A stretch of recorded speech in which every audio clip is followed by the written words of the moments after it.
Praise the Lord. கர்த்தருக்கு சோத்திரம். கர்த்தர் உங்களை ஆசீர்வதிப்பாராக. இந்த காணொளியை பார்க்கிற யாவருக்கும் இயேசு கிறிஸ்துவின் நாமத்தில் இனிய வணக்கங்கள். இந்த நாளில் நாம் கேட்க போகிற வேத வார்த்தையின் தலைப்பு ஆசீர்வாதம் பெறுவது எப்படி. ஆசீர்வாதம் பெறுவது எப்படி? நம் தேவனிடத்தில் விரும்பக்கூடியவைகளில் ஒன்று, நம் தேவனிடத்தில் பெற்றுக்கொள்ள ஆசைப்படுவைகளில் ஒன்று ஆசீர்வாதம். இந்த ஆசீர்வாதத்தை தேவன் நமக்கு எப்படி செய்வார்? நாம் எப்படி தேவனிடத்திலிருந்து அதை பெற்றுக்கொள்ள முடியும்? நம்ம வாழ்க்கையில் எப்படி அது நிறைவேறும் என்பதை வேத வசனத்தின் அடிப்படையில் நாம் தியானிப்போம். உபாகம் 28:1-8 வசனங்கள் ஆசீர்வாதத்துக்கான வசனங்கள். அந்த அனைத்து ஆசீர்வாத வசனங்களும் நாம் பெற்றுக்கொள்ள வேண்டும் என்று தேவன் நமக்காக கொடுத்த ஆசீர்வாத வசனங்கள். அந்த ஆசீர்வாத வசனங்கள் அனைத்தும், அதில் உள்ள ஆசீர்வாதங்களை நாம் பெற்றுக்கொள்வது எப்படி? உபாகம் 28:1-2 வசனங்களில் தேவன் நமக்கு என்ன சொல்லியிருக்கிறார்? இன்று நான் உனக்கு விதிக்கிற உன் தேவனாகிய கர்த்தருடைய கட்டளையின்படியெல்லாம் செய்ய நீ கவனமாக இருக்கும்படிக்கு அவர் சத்தத்திற்கு உண்மையாய் செவி கொடுப்பாயானால் உன் தேவனாகிய கர்த்தர் பூமியில் உள்ள சகல ஜாதிகளும் உன்னை மேன்மையாக வைப்பார். நீ உன் தேவனாகிய கர்த்தரின் சத்தத்துக்கு செவி கொடுக்கும்போது இப்பொழுது சொல்லப்படும் ஆசீர்வாதங்கள் எல்லாம் உன்மேல் வந்து உனக்கு பலிக்கும்.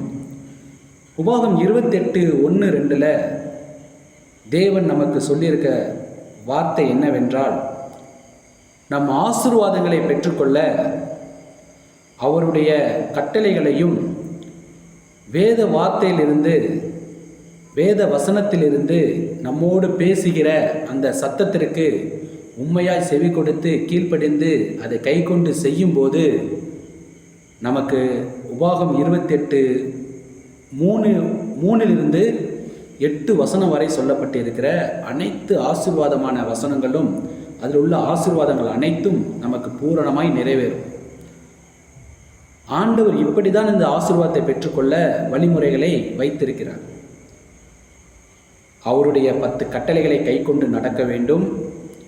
வேத வார்த்தையிலிருந்து, வசனங்களிலிருந்து நம்மோடு பேசுகிற அவருடைய சத்தத்திற்கு உண்மையாய் செவி கொடுத்து கீழ்ப்படிந்து அதை செய்ய வேண்டும், அதன்படி நடக்க வேண்டும். அப்பொழுதுதான் இந்த ஆசீர்வாதங்கள் எல்லாம் நம்ம வாழ்க்கையில் பெற்றுக்கொள்ள முடியும். உபாகம் 28:2 வசனத்தில் தெளிவான ஒரு காரியத்தை நம்ம வாசிக்கிறோம், கேட்குறோம். நீ உன் தேவனாகிய கர்த்தரின் சத்தத்துக்கு செவி கொடுக்கும் போது இப்பொழுது சொல்லப்படும் ஆசீர்வாதங்கள் எல்லாம் உன்மேல் வந்து உனக்கு பலிக்கும். ஆண்டவர் அவருடைய வேத வசனத்திலிருந்து நம்மோடு பேசியிருக்க அந்த சத்தத்திற்கு கீழ்ப்படியணும். அவர் நமக்கு கொடுத்திருக்க 10 கட்டளைகளை கை கொண்டு நடக்க வேண்டும். அவர் கொடுத்திருக்கிற 10 கட்டளைகளை கை கொண்டு நடக்கும்போது, அதுக்கு கீழ்ப்படியும் போது, அவர் சத்தத்திற்கு நம் செவி கொடுத்து கீழ்ப்படிந்து கை கொள்ளும்போது, நடக்கும்போது, அதுக்கப்புறம்தான் இந்த ஆசீர்வாதங்கள்லாம் நம்ம வாழ்க்கையில் கிடைக்கும் அப்படிங்கிறத தேவன் நமக்கு தெளிவாக சொல்லியிருக்கிறார். அதுக்கப்புறம்தான் அந்த வசனங்களில் ஆசீர்வாதங்கள்லாம் வருது.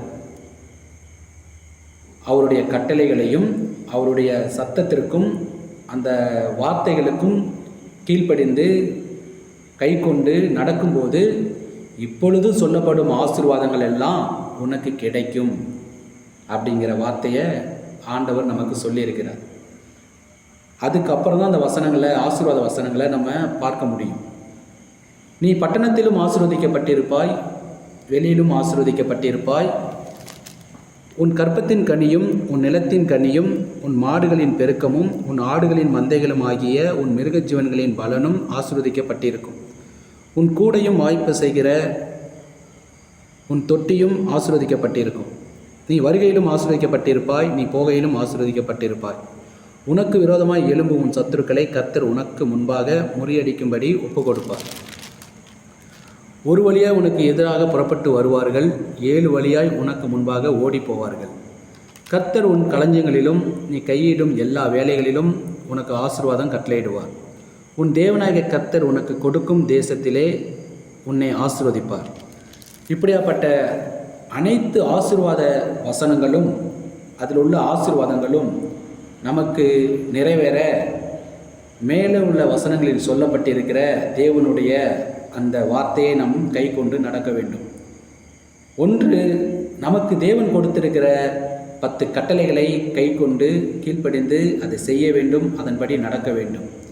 2வது, வேத வசனங்களிலிருந்து நம்மளோடு தேவன் செய்ய சொல்லியிருக்கிற அந்த வார்த்தையின் சத்தத்திற்கு கீழ்ப்படிய வேண்டும், அதை கை கொண்டு செய்ய வேண்டும், அதன்படி நடக்க வேண்டும். அப்படி செய்யும்போது தான் அதுக்கப்புறம் சொல்லப்பட்டிருக்கிற இந்த ஆசீர்வாதங்கள்லாம் நம்ம வாழ்க்கையில் நிறைவேறும். இப்படி தான் நம்ம ஆசீர்வாதத்தை பெற்றுக்கொள்ள தேவன் அந்த வழிகளை வைத்திருக்கிறார்.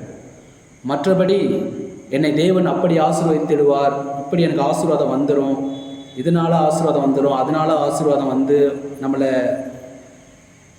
ஆசீர்வாதத்தினால் நம்ம நிரம்பிடுவோம் அப்படின்னு சொல்லி கற்பனை கொள்வது தவறான ஒரு காரியம்.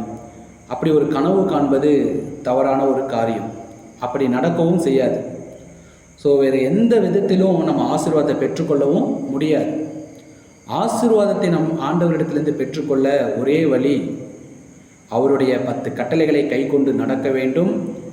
வேத வசனங்களிலிருந்து நம்மோடு தேவன் சொல்லியிருக்கிற பேசியிருக்கிற அந்த வேத வசனத்தின் சத்தத்திற்கு செவி கொடுக்க வேண்டும், கீழ்ப்படிய வேண்டும், அவர் சொன்னபடி அதை செய்ய வேண்டும், கை கொண்டு நடக்க வேண்டும்.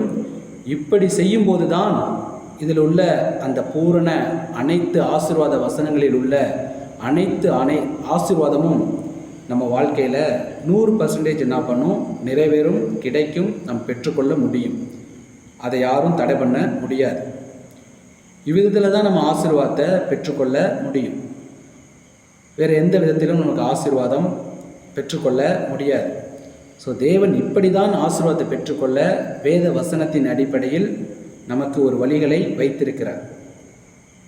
உபாகம் 28:1-8 வசனங்களில் ஆசீர்வாதத்தை பெற்றுக்கொள்வது எப்படி என்ற தலைப்பின் மூலம் தேவன் நம்மோடு பேசியிருக்கிறார்.